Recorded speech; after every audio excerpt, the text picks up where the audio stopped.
1st June 1984, Golden Temple in Amritsar was celebrating a very special day, a day to commemorate the martyrdom of Guru Arjan Dev, and several pilgrims from all across the country have gathered to pay their homage, but only to be greeted by a loud thud of falling granite and ricocheting noise of bullets reverberating the walls of the temple.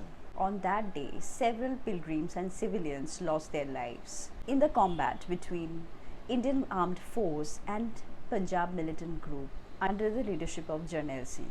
The dispute between Indian government and the state of Punjab was dated back to 1970s when they submitted a resolution to the government of asking for the autonomy for the state of Punjab. However, the Indian government rejected their plea.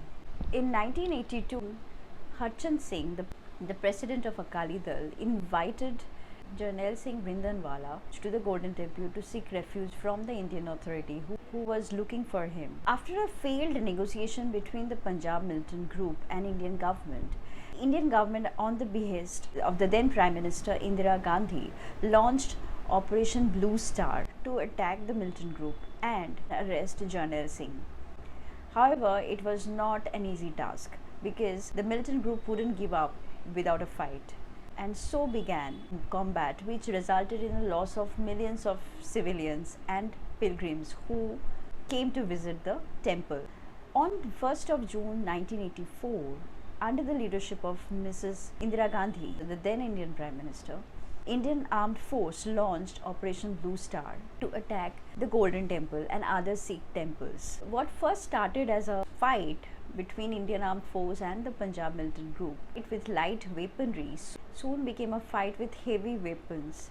As Indian Armed Force realized that the Punjab militant groups had Chinese grenades and armor-piercing ammunitions, which were not to be taken lightly.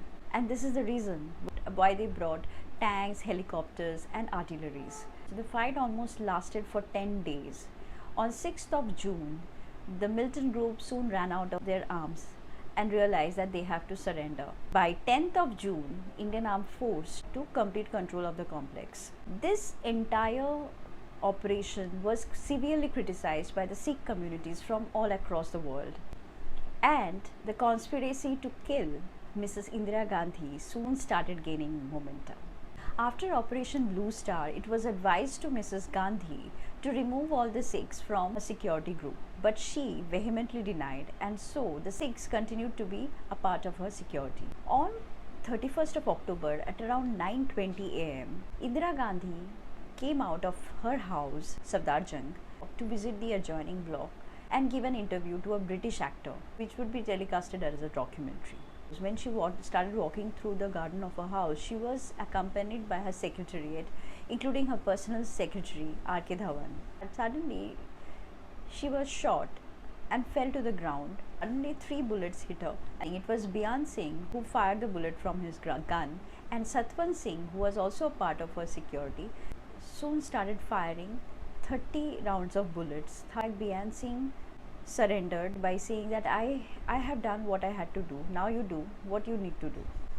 And Satwan Singh, he was immediately attacked by the border police team, who pinned him down, shot him on the spot, resulting to his death. Accomplice who was trying to flee from the place, they were tried, convicted and soon hanged on the ground of killing Mrs. Indira Gandhi. Mrs. Indira Gandhi was soon rushed to the AIIM, where she was declared dead. It was observed that her body took almost 30 bullets, out of which 23 pierced through her body, but 7 remained inside. Soon after her death, nationwide mourning was announced for over a period of 12 days when school, colleges and offices were closed. However, it didn't stop there. A riot ensued where millions of Sikhs lost their lives. This and much more with me. Subscribe my YouTube channel. Press the bell icon. I'm also there on Instagram as the 9th Born. Follow me there.